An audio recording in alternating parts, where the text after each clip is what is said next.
Здравейте отново, приятели на канала.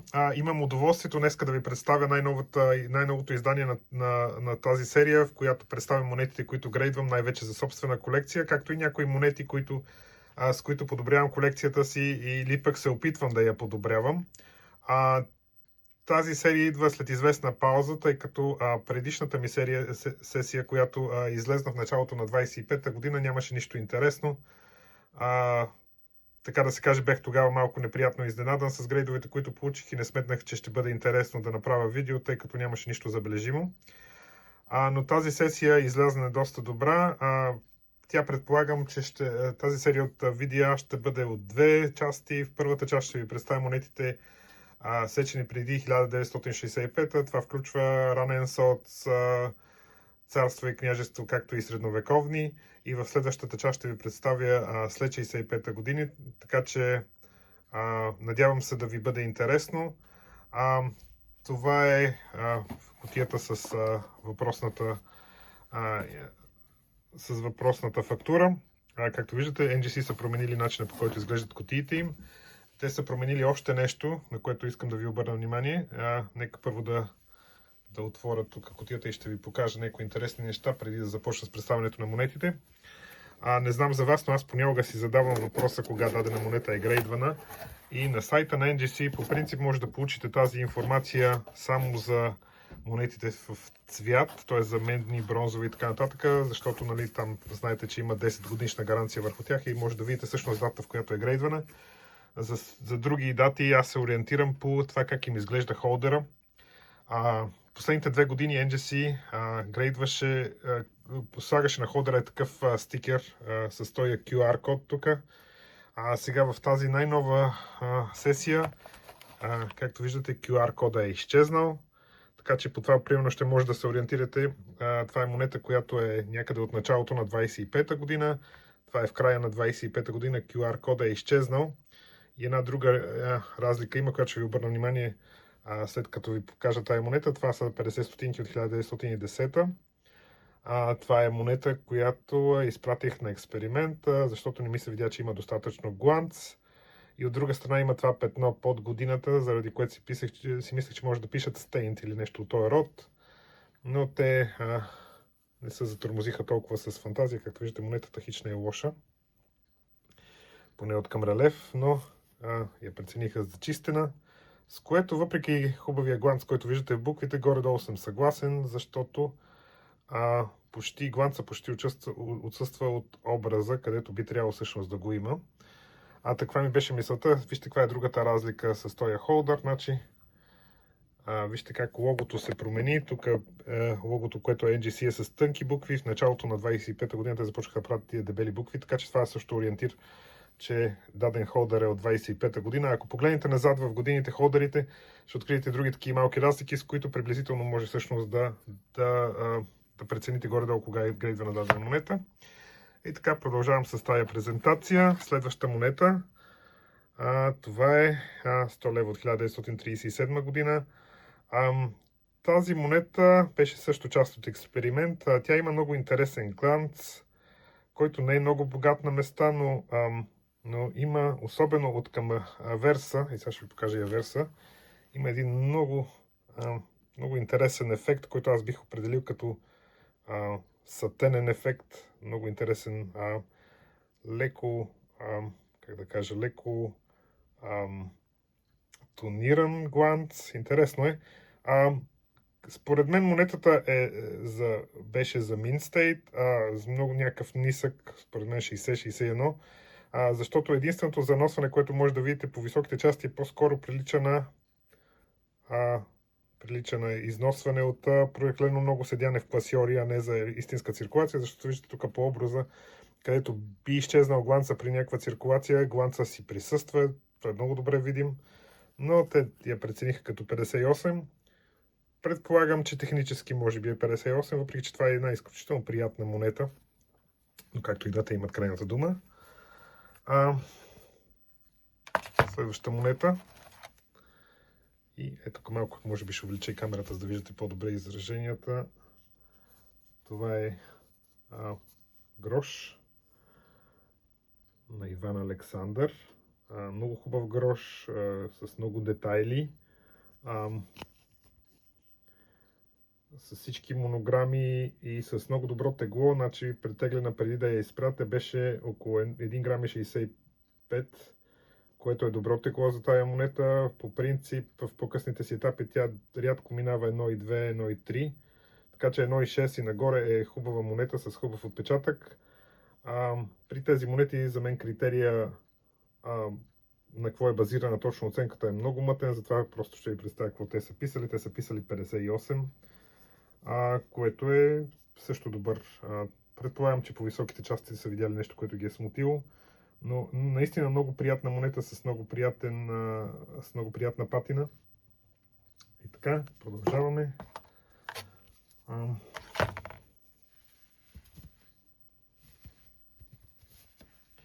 Следваща монета, и това е грош на Иван Срацимир.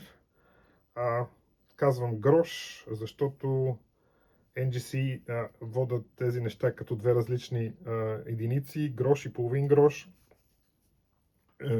Доколко изобщо може да се говори за половинки и цели монети в този период, те просто са започвали в началото на царуването на дадения цар от някакво тегло и постепенно теглото е намалявало, като тази е половин грош според NGC, просто защото тежи около наполовина на това, което е било, когато той е започнал да сече тези монети. Грейда тук е 62, чудесен грейд. И това наистина, в течението на тази сесия има още две такива, ще видите, с много добър отпечатък, с много детайли, много приятни монети.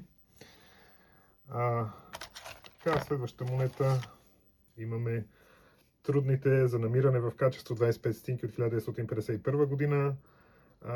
Това е монета, която не е толкова рядка, но поради редица особености в отсичането, трудно излиза в качество над 64-65.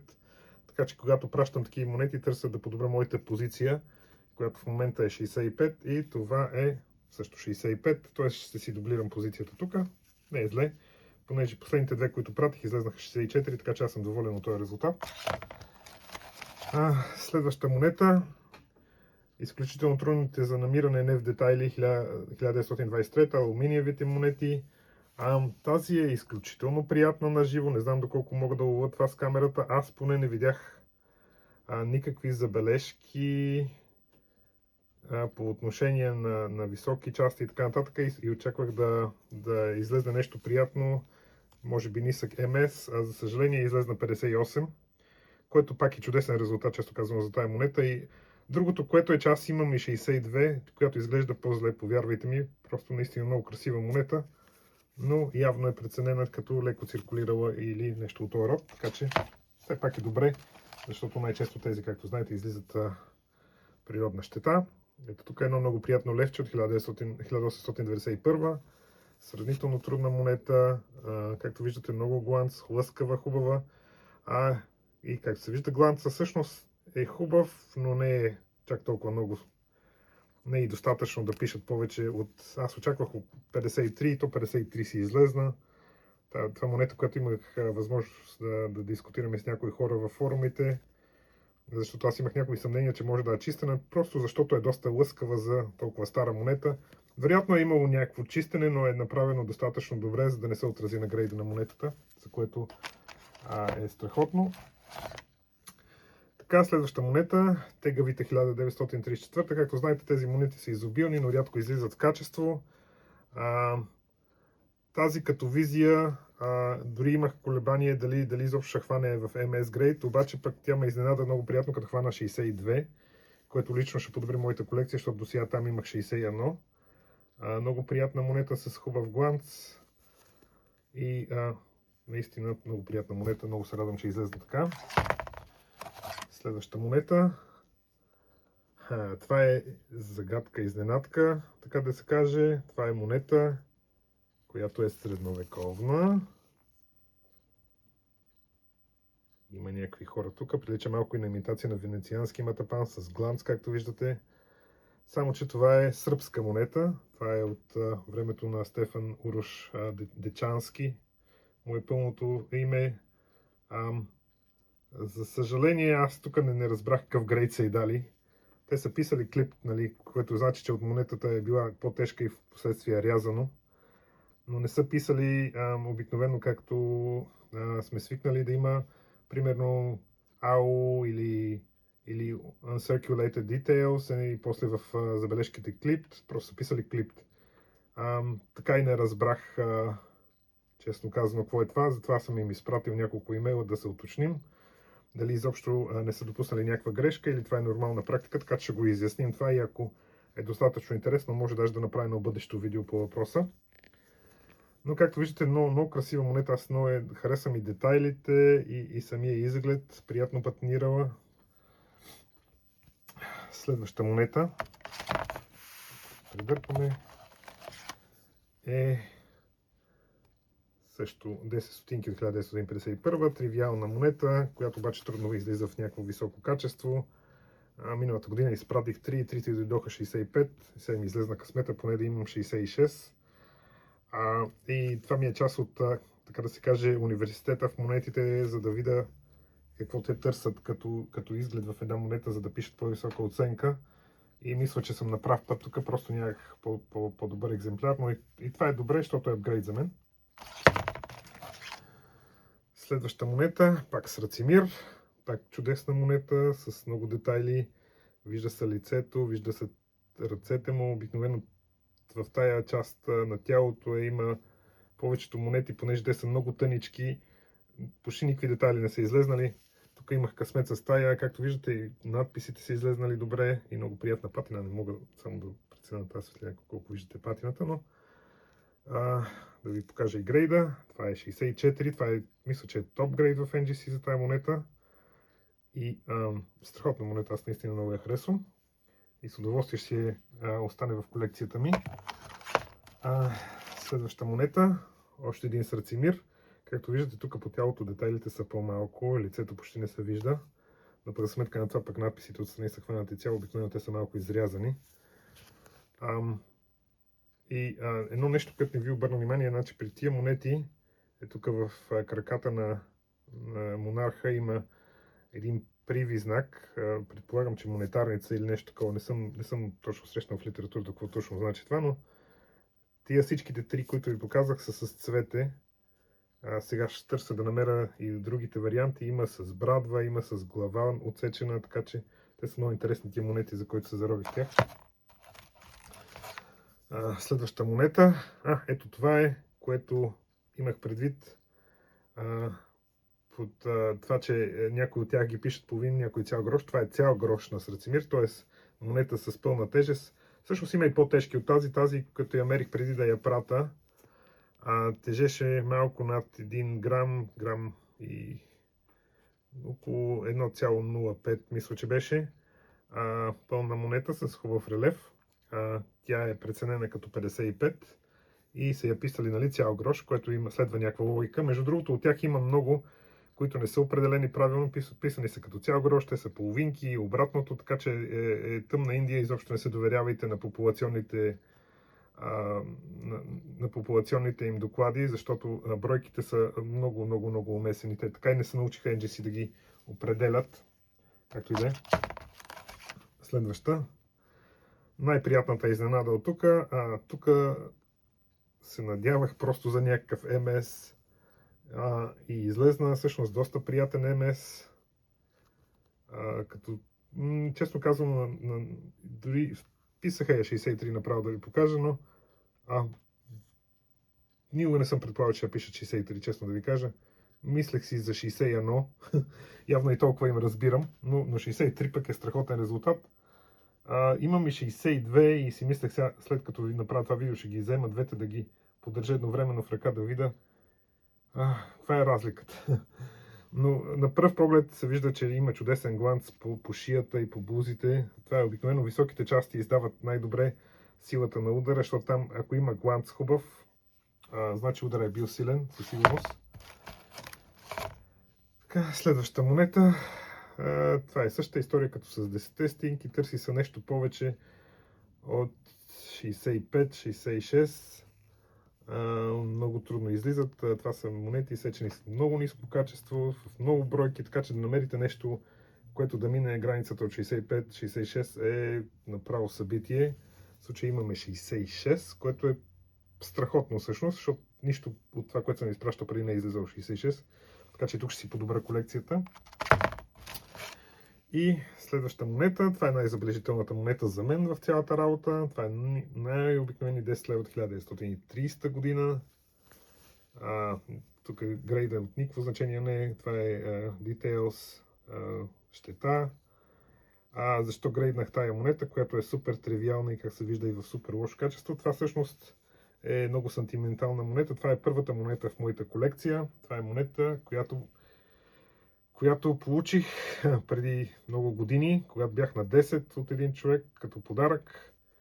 И това беше първото нещо, което ме накара да се замисля върху монетите, да започна да ги колекционирам като малък и така нататък.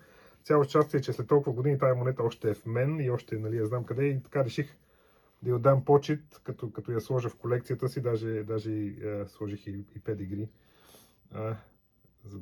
за да си я имам и да си я паза. И последна монета, това е на 20 копейки от 1915 година. По принцип, чужди монети не колекционирам толкова много, не и толкова малки, както повечето хора харесвам по-големи монети.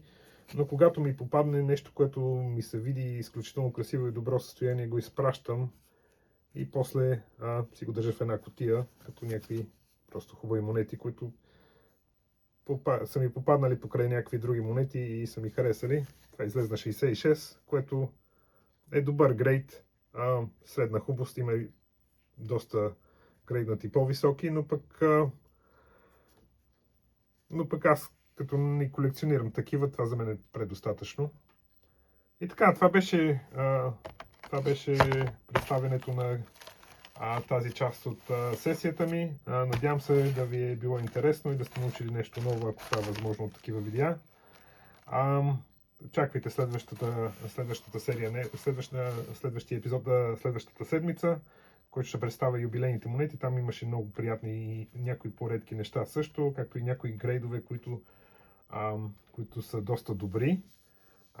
Надявам се да ви е интересно. Приятен ден ви желая от мен и до нови срещи!